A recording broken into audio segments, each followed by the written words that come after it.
Hello बच्चों, welcome back to my YouTube channel Maths Plaza. तो बच्चों, आज मैं इस वीडियो में Bihar board class 7 Hindi chapter 10 जिसका नाम है कुंभा का आत्म बलिदान, आज मैं इस चैप्टर का संपूर्ण व्याख्या करने वाला हूँ। ये जो चैप्टर है कुंभा का आत्म बलिदान, पूछेगा यह पाठ जो है क्या है। कुंभा का आत्म बलिदान पाठ की कौन सी विद्या है, ठीक ना। यह पाठ क्या है? यह पाठ एक कहानी है। यह पाठ का एक कहानी है, ठीक ना। और पूछ सकता है कि इस पाठ के लेखक कौन है।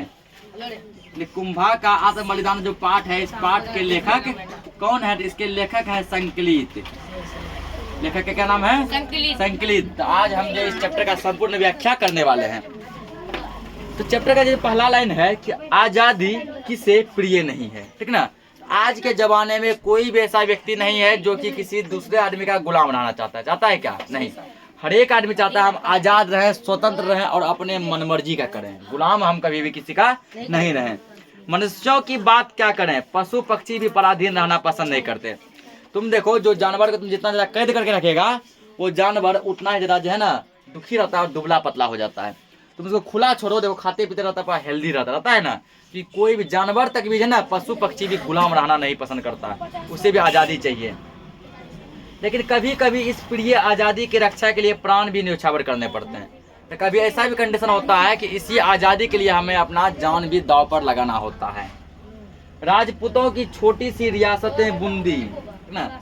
एक जगह है बूंदी, ठीक ना, जहाँ की बहुत सारे राजपूत रहते थे। राजपूतों का वो रियासत था। वहाँ के वासी थे आज़ादी के परवाने, हाड़ा जाति के राजपूत, ठीक ना। वहाँ के जो वासी थे वो दूसरों के मतलब गुलाम थे, वो आज़ादी चाहते थे। परम वीर नितांत स्वाभिमानी, अपनी मातृभूमि के आन बान के लिए हरदम मर मिटने को तैयार। वहाँ के जो आदमी थे, बूंदी के आदमी, ठीक ना, बूंदी जगह का नाम है, वो ऐसे आदमी थे कि जो कि आज़ादी के लिए कुछ भी कर सकते थे, अपना जान तक दांव पर लगा सकते, ठीक ना। अपना जान भी देने के लिए वो लोग रेडी थे। लेकिन शीघ्र ही उनकी वीरता की परीक्षा की घड़ी आ पहुंची थी। चित्तौड़ के महाराणा ने बूंदी को अपनी प्रचंड सैन्य शक्ति के बल पर अपने अधीन करना चाहा। एक फिर जगह है चित्तौड़। चित्तौड़ का जो राजा था, ठीक ना, यानी चित्तौड़ का जो महाराणा था, वो क्या किया, अपने पूरा सेना शक्ति से बूंदी पर आक्रमण कर दिया और बूंदी को अपने बस में करना चाहा। बूंदी के हाड़ा राजपूतों ने डट कर युद्ध किया, ठीक ना। बूंदी का जो राजपूत था वो डट के युद्ध किया। राणा को इस युद्ध में मुंह की पराजय खानी पड़ी। राणा, वही कौन राणा? चित्तौड़ का राणा। चित्तौड़ का राणा क्या किया, आपने जैसे सोचा कि मेरे पास बहुत ज्यादा सेना है, हम बूंदी पर आक्रमण करते हैं, उसको जीत लेंगे। लेकिन ऐसा नहीं हुआ। बूंदी का सेना भी कोई जो है, ठीक ना, वो भी जो कोई पानी पी नहीं पिया था, वो भी माँ के दूध पी के सारे अपने, ठीक ना, पूरा मतलब अपने देश से पूरा प्यार था और मर मिटने को तैयार था। ऐसा भयंकर युद्ध किया कि महाराणा प्रताप को हरा दिया, राणा को हरा दिया। बूंदी की छोटी सी रियासत के उन जांबाज सपूतों ने चित्तौड़ के शक्तिशाली राणा को धूल चटा दी, ठीक ना। वो छोटा सा सेना चित्तौड़ के इतने बड़ा महाराणा को हरा दिया, इतना सेना को पराजित कर दिया। इस अपमानजनक पराजय से राणा तिलमिला उठे, ठीक ना। राणा जो हार गए वो पूरा तिलमिला गए कि नहीं, हम इस छोटे मोटे सैनिक से नहीं हार सकते हैं। हमारा लेवल जो इतना नहीं है कि हम छोटे मोटे सैनिक से हार जाएं, ठीक ना। वे क्रोध से आग बबूला होकर प्रतिज्ञा कर बैठे। अब वो कसम खाए राणा कि जब तक बूंदी पर अपना झंडा नहीं फहरा दूंगा, तब तक एक बूंद पानी भी नहीं पीऊंगा। कहने का मतलब है, जब तक बूंदी को हम जीत नहीं लेंगे, जब तक बूंदी पर अपना कब्जा नहीं कर लेंगे, तब तक पानी का एक बूंद भी नहीं पिएंगे। भूखे प्यासे मर जाएंगे, लेकिन जो भोजन ग्रहण नहीं करेंगे।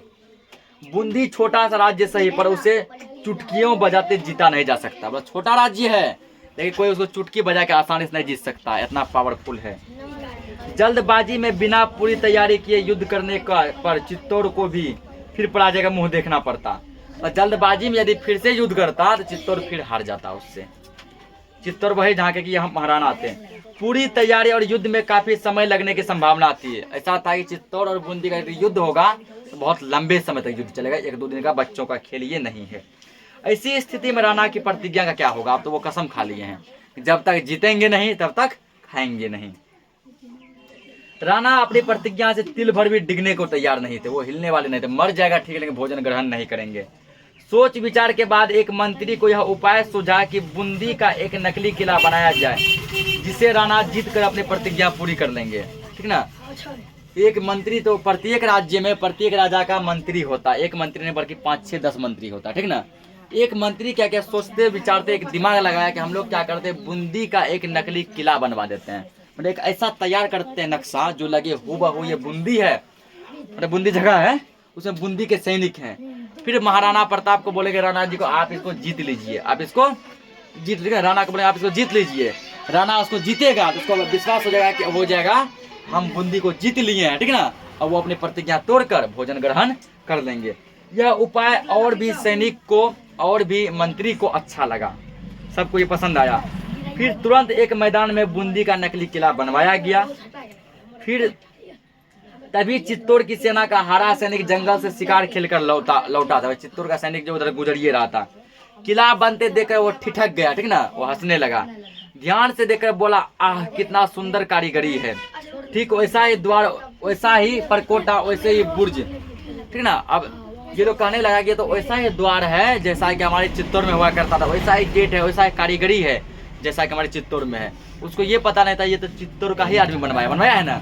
ये किला कौन बनवाया है? चित्तौड़ का आदमी ही बनवाया बूंदी के नाम से, ताकि राजा उसको जीत ले। और चित्तौड़ का सैनिक उसका बड़ाई कर रहा है। बूंदी की किले की हूबहू नकल की गई, जैसा बूंदी का असली किला था वहाँ पे बूंदी में ऐसा ही नकल किया गया। मेरी मातृभूमि बूंदी तुझे प्रणाम है, यह कहकर उसने उस किले के सामने अत्यंत सम्मान से सिर झुका दिया, ठीक ना। मेरी मातृभूमि बूंदी तुझे प्रणाम है, यह कहकर वो सैनिक क्या किया तो उस पर सिर झुका दिया। लेकिन सैनिक को कौतूहल शांत नहीं हुआ। उसके मन में एक प्रश्न घूमता रहा, आखिर बूंदी का यह नकली किला यहाँ क्यों बनाया जा रहा है। सैनिक को लगा कि बूंदी का नकली किला यहाँ क्यों बना रहे हैं, बूंदी का नकली किला यहाँ पर क्यों बना रहे हैं, वो क्या राज है इसका। वह अपना कौतूहल मिटाने के लिए कारीगरों के पास पहुंचा, जो कारीगर किला बनवा रहा था उसके पास गया। उन्होंने सब बात बताई, कारीगर ने सब बात बताया उसको। बातें सुनते उस सैनिक की परेशानी और भी जरा बढ़ गई, ठीक ना, परेशानी पूरा उसका बढ़ गया। वह विद्युत गति से वहां से निकल गया, दृढ़ निश्चय से उसकी मुट्ठियां कस गई, ठीक ना, वो निश्चय कर लिया, वो अपने आप को पूरा क्या क्या कस लिया। आंखें लाल हो गई, जब वो सुने ऐसे बात उसकी आंखें लाल हो गई, बाहें फड़कने लगी, ठीक ना।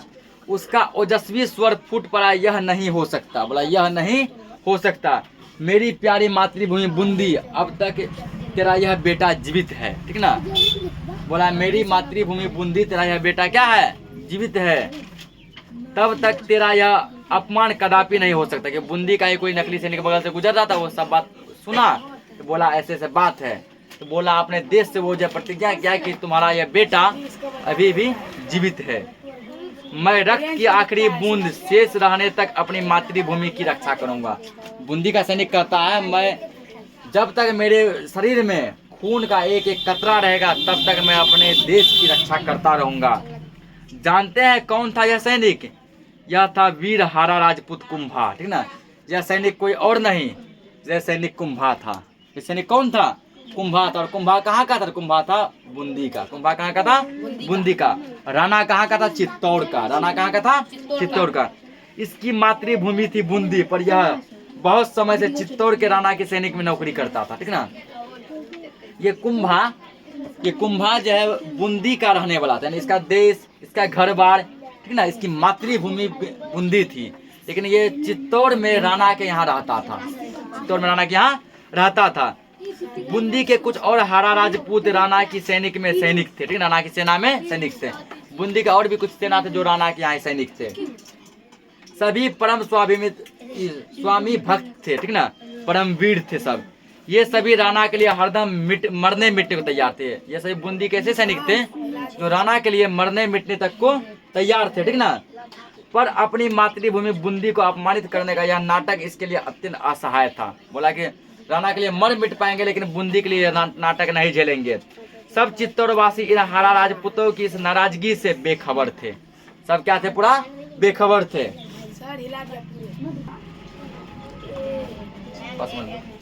ठीक ना, तो आगे समझते हैं। योजनानुसार राणा दूसरे दिन बूंदी के नकली किले को जीतने के लिए सेना लेकर चल पड़े। जैसा योजना बनाया गया था कि राणा इस किला को जीत लेगा, वो अपना सैनिक लेकर बूंदी का जो नकली किला बनाया गया था उस किला को जीतने के लिए चल पड़े। एकदम निश्चित जीत के बारे में पूरी तरह आश्वस्त, क्योंकि वास्तविक युद्ध नहीं युद्ध का नाटक ही तो होना था ना। वो पूरा इस सोच में लेके गए थे कि किला तो जीत ही लेंगे, किला तो जीत ही लेंगे। जितना मंत्री था सब निफिकीर था, पूरा मरने मारने का कोई चांस नहीं है। जो नकली किला, उधर से जो दुश्मन है वो दुश्मन तो मेरा अपने आदमी है ना। जो दुश्मन है वो भी मेरा क्या है, अपना आदमी। क्या वो कभी भी अपना राजा वार करेगा जोर से? है नाटक के लिए युद्ध करेगा, ठीक ना, ऐसे नाटक के लिए करेगा, मारेगा नहीं। उसको क्या पता था कि बूंदी का जो असली आदमी है उसको इस बात का भनक लग गया कि हमारे नाम का नकली किला बनवा कर उसको दिखा देगा हम बूंदी को जीत लिए, और जीत लिए तो उससे बूंदी का अपमान होता ना। अब तो ये लोग वही सोचता हम बूंदी को जीत लिए, बूंदी को जीत लिए, जबकि बूंदी तो अपने आप में बड़ा बलिदान है ना, बड़ा बलवान है। ये लोग को लगा नकली युद्ध है, कोई नहीं मरेगा, कोई नहीं कुछ होगा। राणा के वहां पहुंचने पर हल्का फुल्का प्रतिरोध करने के बाद बूंदी के नकली सैनिकों को हथियार डाल देने थे, ठीक ना। बस इतना योजना था कि राणा जैसे वहां पहुंचेंगे, बूंदी का सैनिक जो हल्का फुल्का हल्ला गुल्ला करेगा, बूंदी का जो नकली सैनिक था, ठीक ना, उसके बाद वो अपना मस्तक टेक देगा, हथियार उसके चरणों में रख देगा, हम अपने आप को आपके समर्पित करते हैं, ठीक ना।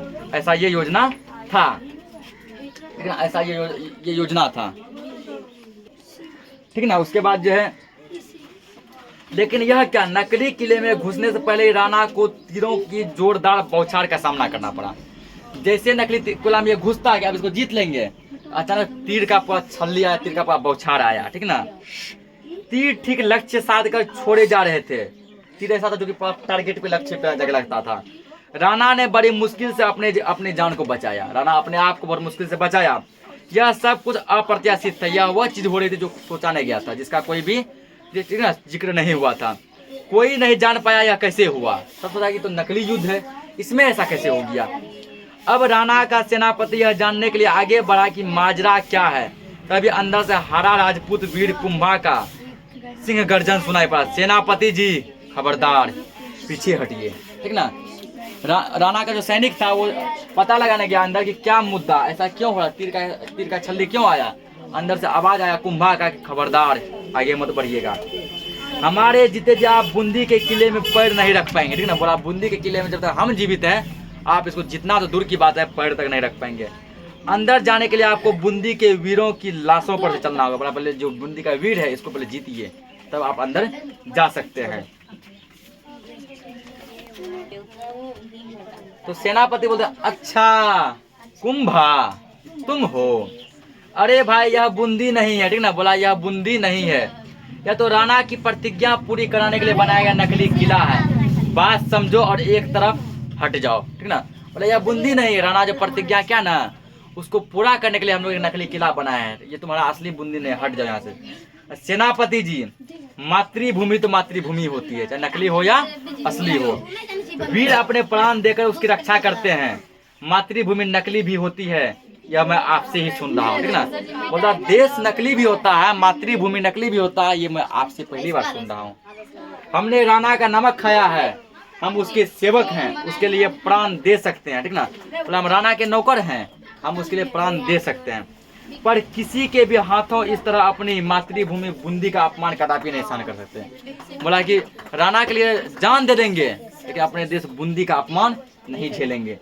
सभी लोगों ने लाख समझाया लेकिन बूंदी के नकली किले में मोर्चाबंदी करके डटे हुए उन मुट्ठी भर हारा राजपूतों ने कोई तिल भर भी डिगने का झुकने का प्रयास नहीं किया, ना तो कोई हिला ना कोई अपने आप को झुका, ठीक ना। और अंत में युद्ध हुआ, एक बेमेल मुकाबला हुआ। एक और चित्तौड़ के राणा हजारों सैनिक, दूसरी ओर हारा कुंभा के नेतृत्व में लड़ने वाले 20-25 देशभक्त। बस इधर से हल्ला मत करो, इधर चित्तौड़ की तरफ से समझो कम से कम हजारों सैनिक थे, उधर से कुंभा की तरफ से, ठीक ना, बूंदी की तरफ से मात्र 20 से 25 सैनिक थे। ऐसा मुकाबला जो कि बिल्कुल भी मैच नहीं था। इतने से हजार के हजार टूट पड़े, उधर से 20-25 सैनिक थे बस, ठीक ना, जो बूंदी से उस नकली किले की रक्षा के लिए आए थे। जब तक एक भी हारा राजपूत जिंदा रहा, चित्तौड़ का एक भी सिपाही बूंदी के उस किले में प्रवेश नहीं कर सका। जब तक कि बूंदी का एक भी सैनिक जिंदा रहा, चित्तौड़ का एक भी सिपाही उसको पार नहीं कर पाया। बोला पहले युद्ध करके मारो तब आगे जाएगा तुम। कहानी का अंत हो गया, राणा जीता, कुंभा और उसकी वीर टोली हार गई। कुंभा और कुंभा का वीर सैनिक क्या हो गया, हार गया। हारे भी क्यों नहीं, क्योंकि कितने सैनिक थे, 20 से 25, इसके पास कितना था, हजारों था। पर क्या सचमुच ऐसा हुआ, नहीं लगता है ऐसा। राणा जीत कर भी हार गया और कुंभा हार कर भी जीत गया, ठीक ना। बोला कि यदि वो कुंभ नहीं क्या है, बूंदी का असली किला होता, जो बूंदी का असली किला होता उधर भी हजारों सैनिक होते ना, और जब उधर भी हजारों सैनिक होते राणा कभी भी नहीं जीत पा रहा, उधर 20-25 सैनिक थे। सचमुच कोई जीत कर भी हार जाता है, कोई हार कर भी जीत जाता है। तो यही था कुंभा का आत्म बलिदान। कहने का मतलब आत्म बलिदान मतलब अपने आप को समर्पित कर दिया, अपने देश के लिए अपना जान न्यौछावर कर दिया। ये चैप्टर पर खत्म हो गया। मिलते हैं हम लोग नेक्स्ट लेक्चर में से क्वेश्चन आंसर के साथ। तब तक के लिए जय हिंद।